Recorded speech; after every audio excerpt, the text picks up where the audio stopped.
Hello, this week's topic in how to write a book is what's called the 3 C's, as you can see on the screen. So that's how you use them then. What I just said didn't make any sense, did it? Because I wasn't observing the 3 C's. And lots of confusion among readers, never mind other audiences, is this tendency to not think about the 3 C's. So what are the 3 C's? Let's take a look.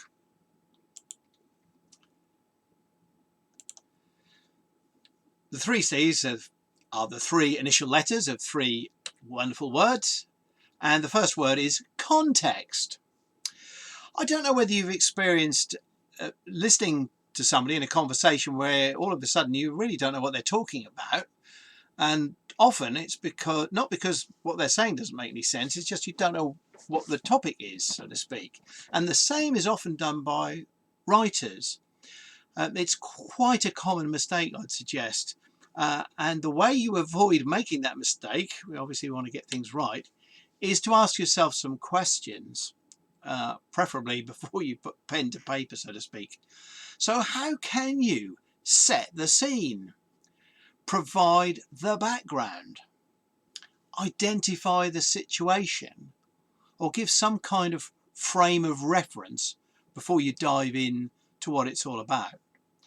Because if you think about those things, and there's lots of choices there, and you then put effort into doing one of them, or several of them, then you will have created context, and that's a huge factor in readability for your reader. So what's the second of the 3 C's? The second is content. I don't think there's many writers who don't think about content. They know what they want to put in there. And that's true in fiction and non-fiction. Especially in non-fiction, people know all the facts and figures they want to give. It's the other 2 C's that are often the problem. But content needs careful thinking through. And I would say the different aspects of content need thinking through. So here's some practical questions you can ask yourself when you are trying to get your content right. How can you share thoughts and feelings? I think in non-fiction that's often overlooked, but it does help people if you share what's going on in your head when you're explaining things. How can you explain the issues or the problems that you're talking about? And it's best not just to jump to the obvious or simplest way of doing that. There might be a much more clever way to do it, or a smarter or easier or simpler way. And how can you provide the right information? The key word in that is right, of course. What's the right information for your reader? And lastly, particularly with anything that's dynamic, how can you convey what's happening? So that's the content. And just asking these questions before you write can really help with readability and engagement with the reader. So that's the second of the 3 C's. So what's the third one? And the third of the 3 C's is continuity. And I'd say this is probably the second of the 3 C's in terms of people making mistakes with it. And it has a major impact on readability. It has a major impact on whether people actually continue reading. So there's another aspect of continuity. So what can you do on the issue of continuity? And again, it's a case of asking yourself some questions. So how can you actually create a sequence? One thing you can do is work on that in the planning, but I'm talking about the whole process of what you're putting together. How can you create a sequence? How can you keep up the flow? Keep things moving on, not getting stuck on something, bogged down in it, whatever. And how can you make connections between things you've already covered or want to cover, or other things that are relevant within the context perhaps? And lastly, can you recap or preview? These are building the bridges of continuity. So asking yourself these questions and asking how you can do these things before you write, again, can make a huge difference to how things come out.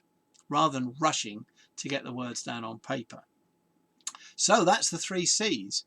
And I would say, in all honesty, they're 3 of my favourites in terms of how to get things written. And I've seen so many authors who've said that it's made a difference when they really start to challenge themselves on these.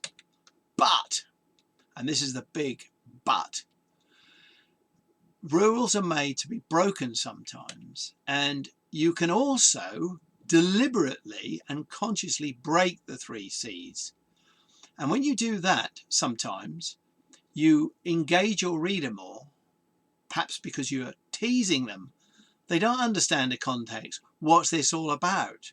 Or the content isn't clear enough yet, but they think it will be. Or what's coming next sounds interesting.